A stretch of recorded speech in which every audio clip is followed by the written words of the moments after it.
From Los Angeles to a worldwide audience, this is Boaz Power TV, where we take your life to the next level. Now, internationally known speaker and author, here's Boaz. Hi, welcome to the Power Show. You are part of the Power Nation, and I'm so delighted that you're here. Because here we help you improve your attitude, your relationships, your finances, and your career. This is episode number 127 on Boaz Power TV. And I call this one, Why Is This So Revolutionary? You know, some things in life are revolutionary. Columbus thought that the world was round. The Wright Brothers thought that man could fly. Marconi thought that he could send wireless signals. President Kennedy thought that we could land a man on the moon. The concepts that these people and many other people throughout history conceived were revolutionary to epic proportions.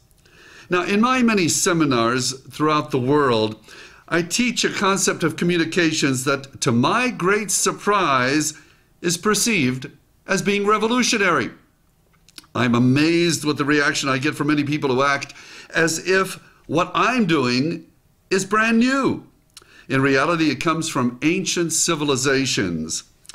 What is it about modern times that engender most people to be self-centered, to rush through life without showing much interest in other people? In the book, How to Win Friends and Influence People, which I promote in my seminars all over the world, and I don't make a penny when you buy this, but you can make a fortune. Please get this. Read it over and over and over. I've read it 60 times. It is profound. The best personal development book, in my opinion, ever.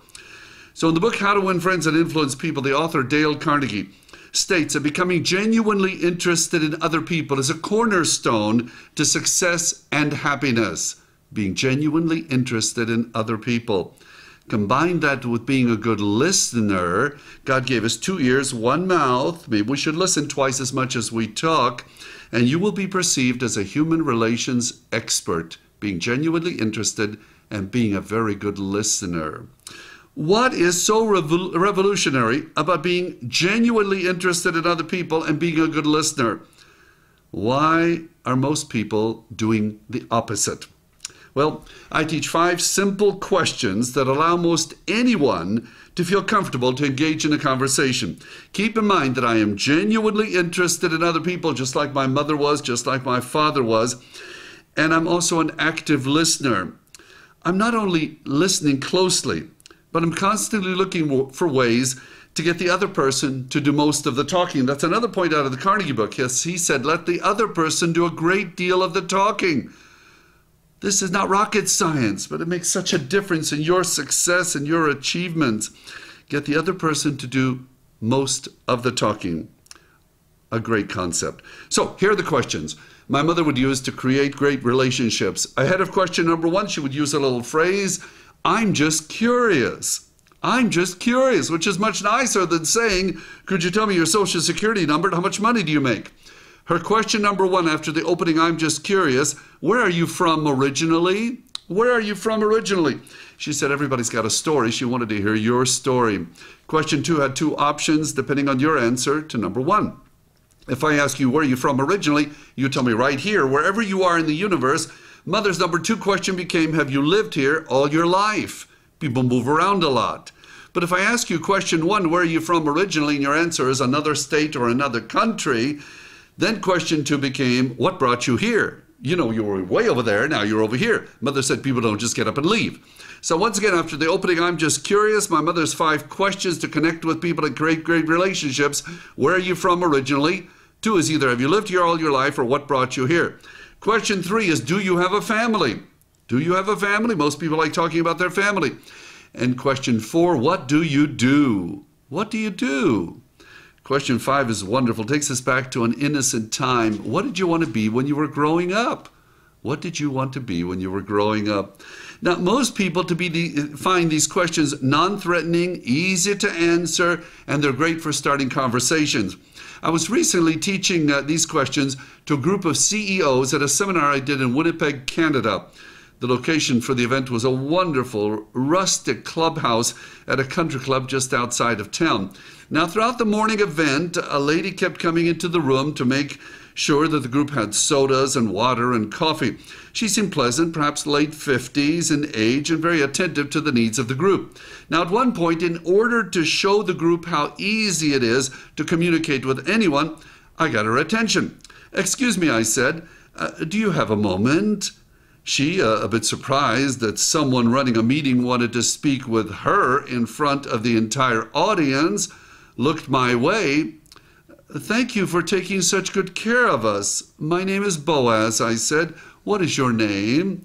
After telling me her name was Mary, I said, "Mary, I'm just curious.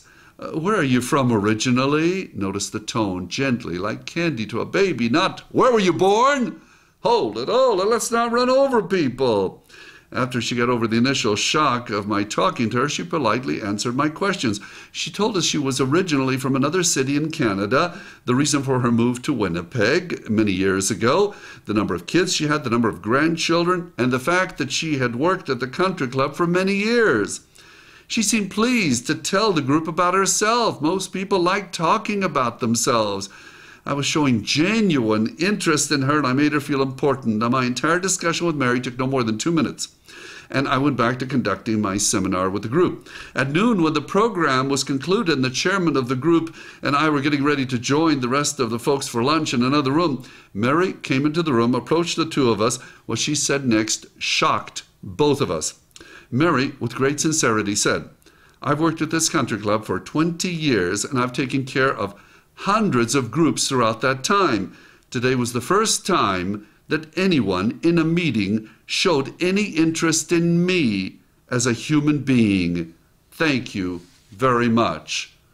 Oh my gosh! As Mary walked away, the chairman and I looked at each other in shock.